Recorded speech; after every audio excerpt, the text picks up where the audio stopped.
औज़ुबिल्लाहिमिनश्शैतानिर्रजीम बिस्मिल्लाहिर्रहमानिर्रहीम। मायादार दी हर कोई राह वेंदा, माड़ा वेख के बूहा ही ढो लैंदे। मायादार दी हर कोई राह वेंदा, माड़ा वेख के बूहा ही ढो लैंदे। ते डाढे उदों ही बदला लै लैंदे, माड़े घरां विच बैठ के रो लैंदे। ते मिठी जिन्हां दे कोल ज़बान होवे, वो ते पत्थर जै दिल मोह लैंदे। ते रुतबे पाक खुदा तो लै लैंदे, जेड़े सबर दा बीज दिल बो लैंदे। ते मक्खण जट्टा जिन्हां दे लेख चंगे, वो ते कौड़ी मझ भी चो लैंदे। मक्खण जट पंजाबी चैनल वालों तमाम सुनने वाले बेलियां दोस्तां सज्जणा मित्रां देसियां परदेसियां नूं अस्सलामु अलैकुम।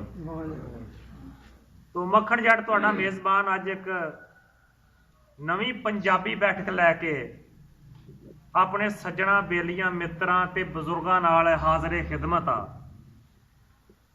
तो इब्तिदा ते जिहड़े मैं शेर पढ़े हकीकत ते मबनी शेर, उन्हां दी तफसीर च है कि हज़रत शेख सादी रहमतुल्लाह अलैह जिहड़े कि अपने ज़माने दे वली अल्लाह होए ने, उन्होंने 30 साल इलम हासिल किया और जिहड़े अगले 30 साल सी वो सफ़र किए। सफ़र करन तो बाद वो तबलीग करते सी ते किताबां लिखते सी। पूरी जिंदगी उन्होंने दो ही काम किए, एक तबलीग की, अल्लाह ते अल्लाह दे रसूल दे दीन दी तबलीग की ते किताबां लिखियां। वो एक दफ़ा ईरान तो सफ़र कर रहा सी, चूँकि हज़रत शेख साहब कोई मालदार नहीं सन, ज़्यादा गरीबी हालत च रहिंदे सन। चूँकि अल्लाह वाले कोई माल ते जमा करते नहीं, ज़्यादा अल्लाह के रस्ते ते ही उन्होंने सफ़र गुजरे। तो वो भी सफ़र कर रहा सी किसी बस्ती विच जाण वास्ते, ते रस्ते च दोपहर का टाइम हो गया। उन्होंने आख्या कि चलो हुण थोड़ा जिहा आराम कर लईए, ते ताज़ा दम हो के दोपहर भी गुजर जाएगी। ते जदों दोपहर गुजर जाएगी तो फिर अपना दोबारा सफ़र शुरू कर देंगे। वो इस नीयत नाल एक दरख्त के थल्ले बैठ गए। बैठण तो बाद उत्थे लेट गए ते नींद दी आगोश च वो चले गए, क्योंकि पैदल सफ़र करते सी, सवारी आपदे कोल नहीं सन। ते उत्थे सुत्तियां कुछ वक्त बीतिया ते एक राही मुसाफर जिहड़ा गधे ते कुछ जिनस लई जा रहा सी, वो गधे दे पैरां दी आवाज़ सुन के ते आप दी अख खुल गई।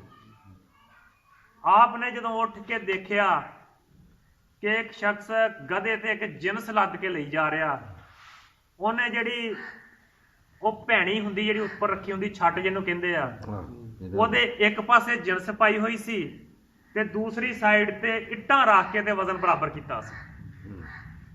वो हजरत साहब ने जदों देखिया भी यह अजीब बेवकूफ आदमी आ, ये गधे नूं डबल वजन चुकाया होया, ते ये क्यों ना इदां करे, अद्धी अद्धी जिनस कर लवे। ते आप पैदल चलन दिया वा, ये आप भी उपर बैठ के जा सकता वा, इन्ने वजन च सर सकता। इन्हें डबल इट्टां बराबर रख के जिहड़ा हैगा इन्ना खोते नूं वजन उठाया।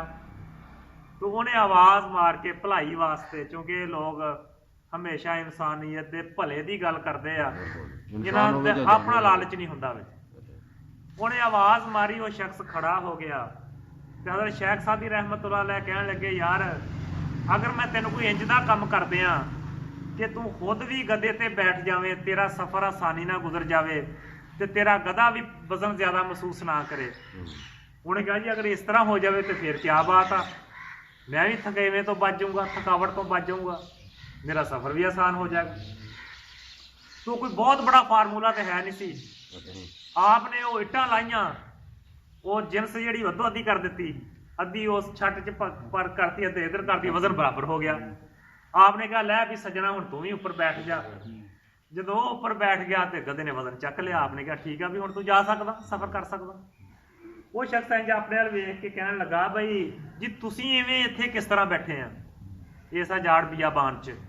तो हज़रत साहब ने फरमाया कि मैं भी किसी सफ़र पर जा रहा सी ਤੇ ਕੁਛ ਆਰਾਮ ਕਰਨ ਵਾਸਤੇ ਇਸ ਦਰਖਤ ਦੇ ਸਾਏ ਥੱਲੇ ਮੈਂ ਘੜੀ ਬੈਠ ਗਿਆ ਤੇ ਕਹਿਣ ਲੱਗਾ ਜੀ ਤੁਹਾਡੇ ਕੋਲ ਸਵਾਰੀ ਵੀ ਕੋਈ ਨਹੀਂ ਤੇ ਪੈਰ ਵੇਖਿਆ ਤੁਹਾਡੇ ਕੋਲ ਕੋਈ ਜੁੱਤੀ ਵੀ ਨਹੀਂ, ਕੱਪੜੇ ਵੀ ਏਡੇ ਅੱਛੇ ਨਹੀਂ, ਤੇ ਤੁਸੀਂ ਐਵੇਂ ਆਖਿਆ ਕਿ ਹਜ਼ਰਤ ਸਾਹਿਬ ਕਹਿਣ ਲੱਗੇ ਜੀ ਮੈਂ ਕੋਈ ਅਮੀਰ ਆਦਮੀ ਨਹੀਂ, ਨਾ ਕੋਈ ਇੰਨੇ ਚੰਗੇ ਹਾਲਾਤ ਹੀ ਆ ਮੇਰੇ, ਤੇ ਸਵਾਰੀ ਵੀ ਮੇਰੇ ਕੋਲ ਨਹੀਂ, ਪੈਦਲ ਸਫ਼ਰ ਕਰ ਰਿਹਾ ਮੈਂ, ਤੇ ਮਾਲ ਵੀ ਇੰਨਾ ਕੋਲ ਨਹੀਂ ਹੈਗਾ ਕਿ ਮੈਂ ਜੁੱਤੀ ਖਰੀਦ ਲਵਾਂ। ਤੇ ਇੰਨੀ ਗੱਲ ਸੁਣਨ ਤੋਂ ਬਾਅਦ ਉਹ ਸ਼ਖਸ ਨੇ ਛਾਲ ਮਾਰੀ ਗਧੇ ਤੋਂ ਭੁੰਜੇ ਉਤਰ ਆਇਆ।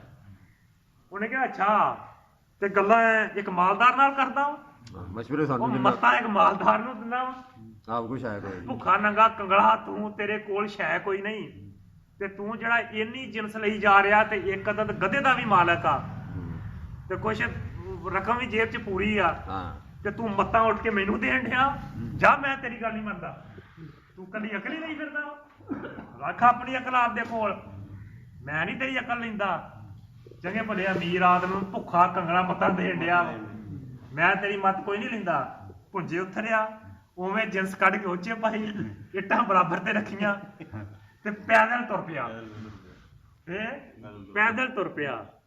ਤੋ ਉਹ ਸ਼ੁਰੂ ਤੋਂ ਮੈਂ ਕਿਹਾ ਨਾ ਕਿ ਇਹ ਜਹਾਨ 'ਚ ਦੌਲਤ ਦੀ ਬੜੀ ਕਦਰ ਆ। ਜਿਹੜੇ ਬੰਦੇ ਕੋਲ ਪੈਸੇ ਨਹੀਂ ਹੈਗੇ ਉਹਦੀ ਸੋਨੇ ਵਰਗੀ ਗੱਲ ਨੂੰ ਮਿੱਟੀ 'ਚ ਰੋਲ ਦਿੱਤਾ ਜਾਂਦਾ ਵਾ। ਤੁਹਾਡੇ ਸ਼ੇਖ ਸਾਹਿਬ ਦੀ ਰਹਿਮਤੁल्लाह ਅਲੈਹ ਐਂਡ ਤੇ ਫਿਰ ਫਰਮਾਉਂਦੇ ਆ ਕਿ ਇਸ ਜਹਾਨ ਤੇ ਪੈਸੇ ਦੀ ਦੌਲਤ ਦੀ ਬੜੀ ਅਹਿਮੀਅਤ ਆ।